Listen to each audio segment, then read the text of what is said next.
രുക്മിണീസ് ഗാർഡനിങ്ങിൻ്റെ പുതിയ എപ്പിസോഡിലേക്ക് എല്ലാവർക്കും ഒരിക്കൽ കൂടി സ്വാഗതം. ഇന്ന് നമുക്കൊരു ഇരപിടിയൻ സസ്യത്തെ പരിചയപ്പെട്ടാലോ. ഇത് വളരെ രസകരമായ ഒരു ചെടിയാണ് കേട്ടോ. നമ്മൾ സാധാരണ വളർത്തുന്ന ചെടികൾ നമ്മൾ വളം ഇട്ട് കൊടുക്കുന്നു, അല്ലെങ്കിൽ അതുപോലെ പരിചരിക്കല്ലേ. ഇതങ്ങനെയൊന്നും വേണ്ട. ഇതിന് ആവശ്യമുള്ള വളം അത് ഇര പിടിച്ചിട്ട് തന്നെ വയറ് നിറയ്ക്കുന്ന, അതിന് വേണ്ട വളർച്ചയ്ക്ക് വേണ്ട പോഷകങ്ങൾ സ്വയം അത് കണ്ടുപിടിക്കുന്ന ഒരു ചെടിയാണ്. ഇതിൻ്റെ പേരാണ് പിക്ചർ പ്ലാന്റ്, അല്ലെങ്കിൽ നെപ്പാന്ത സലാട്ട എന്നൊക്കെ പറയും.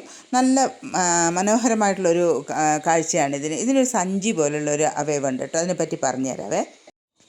ഈ സഞ്ചി പോലുള്ള ഭാഗം ഇതിൻ്റെ പൂവാണ്. ഇപ്പം നമ്മുടെ കയ്യിലുള്ള ഈ ചെടീന് മഞ്ഞ പൂവാണ് കേട്ടോ ഉള്ളത്. ഈ സഞ്ചി പോലുള്ള ഭാഗത്തിന് മഞ്ഞ കളറാണ്. പച്ച കളറിലുള്ളതും ഉണ്ട് എന്ന് പറഞ്ഞു. ഇപ്പോൾ പക്ഷേ നമ്മുടെ കയ്യിലുള്ളത് മഞ്ഞ കളർ പൂക്കളുള്ള ചെടിയാണ്. ഈ സഞ്ചിയിൽ ഇവ വെള്ളം ശേഖരിച്ചു വെക്കാനുള്ള കഴിവുണ്ട്. രാത്രിയാകുമ്പോൾ അതുപോലെ തന്നെ ഇവയ്ക്ക് സ്വയം ഈ സഞ്ചി അടച്ചു വെക്കാനും സാധിക്കും. നല്ല പോലെ നനവ് ആവശ്യമുള്ളൊരു ചെടിയാട്ടോ ഇത്. നേരിട്ട് വെയിൽ തട്ടരുത്. നേരിട്ട് വെയിൽ തട്ടുമ്പോൾ ഇതിൻ്റെ ഇലകൾ കേടായിപ്പോവും. അങ്ങനെ ചെടി നശിച്ചു പോകാൻ സാധ്യതയുണ്ട്.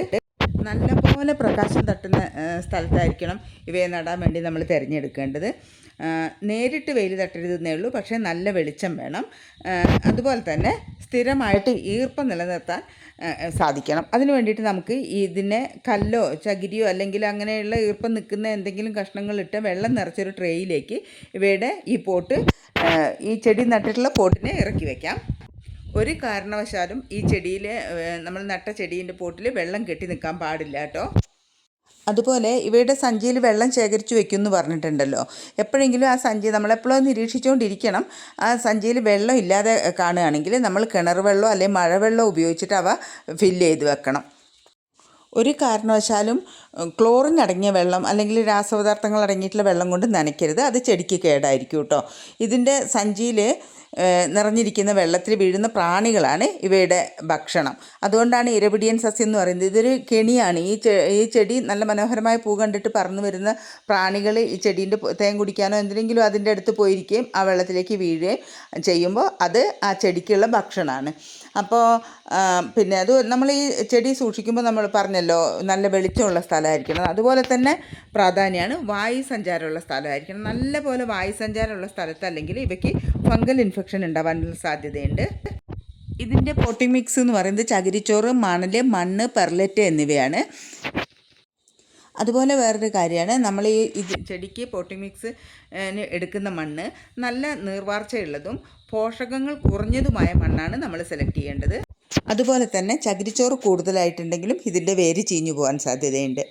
മണ്ണിൽ എപ്പോഴും ഈർപ്പം നിലനിർത്താൻ ശ്രദ്ധിക്കണം. 25% ഡ്രൈ ആകുമ്പോഴേക്കും നമുക്കത് ചെറുതായിട്ട് നനച്ചു കൊടുക്കാം കേട്ടോ. ഇവ ഇരപിടിയൻ സസ്യം എന്ന് പറഞ്ഞല്ലോ, മാംസഭോജികളാണ്. ഇവയുടെ സഞ്ചികളിൽ വീഴുന്ന പ്രാണികളാണ് ഇവയുടെ ആഹാരം. അതുകൊണ്ട് തന്നെ ഈ ചെടികൾക്ക് വളപ്രയോഗത്തിൻ്റെ ആവശ്യമില്ല. കാരണം പ്രാണികൾ ഇതിലേക്ക് വന്ന് വീണോളും. ഇനിയിപ്പോൾ അഥവാ വീഴുന്നില്ലെങ്കിൽ നമ്മൾ ചെറിയ വണ്ടുകളെയോ അതുപോലുള്ള ചെറിയ ചെറിയ പ്രാണികളെയൊക്കെ പിടിച്ച് ഇതിൻ്റെ സഞ്ചിയിലേക്ക് ഇട്ട് കൊടുക്കുക കേട്ടോ. അതുകൊണ്ട് നന്നായിട്ട് വളർന്നോളും. നമ്മൾ പ്രത്യേകിച്ച് എന്തെങ്കിലും വളമൊക്കെ ചേർക്കുകയാണെങ്കിൽ അത് ചെടിക്ക് ദോഷമാണ് ചെയ്യുന്നത്. അതുകൊണ്ട് തന്നെ വളം ചേർക്കേണ്ട കാര്യമില്ല. ഇതുപോലെ കുഞ്ഞു പ്രാണികളെയൊക്കെ പിടിച്ചിട്ട് കൊടുത്താൽ മതി. നല്ല ചൂട് കാലാവസ്ഥയിൽ വളരും കേട്ടോ. ഒരു 60 ഡിഗ്രി ചൂട് വരെ അല്ലെങ്കിൽ ഒരു 80 ഡിഗ്രി വരെയൊക്കെ വളരുന്ന ആ ചൂടിലൊക്കെ വളരുന്ന ചെടികളാണ് ഇവ. അതുപോലെ ഇതിൻ്റെ കേടായതോ അല്ലെങ്കിൽ നശിച്ചതോ ആയിട്ടുള്ള ഭാഗങ്ങൾ അപ്പം തന്നെ വെട്ടിമാറ്റണം. അതുപോലെ ഇലപ്പേനുകളോ അങ്ങനെ ചെറിയ ചെറിയ കീടങ്ങളൊക്കെ ഉണ്ടെങ്കിൽ അത് പരിശോധിക്കണം. അതിൻ്റെ തണ്ടിൻ്റെ ഇലേൻ്റെ അടിഭാഗത്തൊക്കെ അത് നോക്കിയിട്ട് നമ്മളത് നശിപ്പിച്ച് കളയണം. കീടനാശിനികളും കാര്യമൊന്നും വേണ്ട, വേപ്പെണ്ണ അങ്ങനെ എന്തെങ്കിലുമൊക്കെ ഉപയോഗിച്ചാൽ മതി കേട്ടോ. ഈ സഞ്ചികളിൽ പകുതിയിൽ കുറവ് വെള്ളമാണുള്ളതെന്ന് വെച്ചാൽ അപ്പം തന്നെ നമുക്ക് അത് ഒഴിച്ചു കൊടുക്കുക. ഈ സഞ്ചികൾ ഒരിക്കലും ശൂന്യമായി ഇരിക്കാൻ പാടില്ല. തണുപ്പ് കാലത്ത് ഇതിന് കുറച്ച് വെള്ളത്തിൻ്റെ ആവശ്യമുള്ളൂ. പിന്നെ അത് എപ്പോഴും അതിന് ഈർപ്പം ഉണ്ടാവുമല്ലോ, അതുകൊണ്ട് തന്നെ വളരെ കുറച്ച് തണുപ്പ് മതി. വേനൽക്കാലത്തും വസന്തകാലത്തുമാണ് ഈ ചെടികൾ കൂടുതലായിട്ട് വളരുന്നത്. അപ്പോൾ നമുക്ക് ഇതിന് കൂടുതൽ വെള്ളം ഒഴിച്ചു കൊടുക്കേണ്ടതായിട്ട് വരും. ഇവയുടെ തണ്ട് മുറിച്ച് നട്ടിട്ട് നമുക്ക് പുതിയ ചെടികൾ ഉണ്ടാക്കാം. പക്ഷേ വളരെ താമസിച്ച് മെല്ലെയാണ് കേട്ടോ ഇതിന് വേര് വരുള്ളൂ. അതുകൊണ്ട് തന്നെ ഈ ചെടിക്ക് നല്ല കുറച്ച് വില കൂടുതലുമാണ്. ഇലകൾക്ക് മഞ്ഞ നിറം കാണുകയാണെങ്കിൽ ശ്രദ്ധിക്കുക, വെള്ളം നനവ് കൂടുതലായിട്ടാണ്. അതുപോലെ തന്നെ ചെടി വെള്ളത്തിൽ മുങ്ങി നിന്നിട്ടുണ്ടെങ്കിൽ ഫംഗസ് ബാധ ഉണ്ടാവും.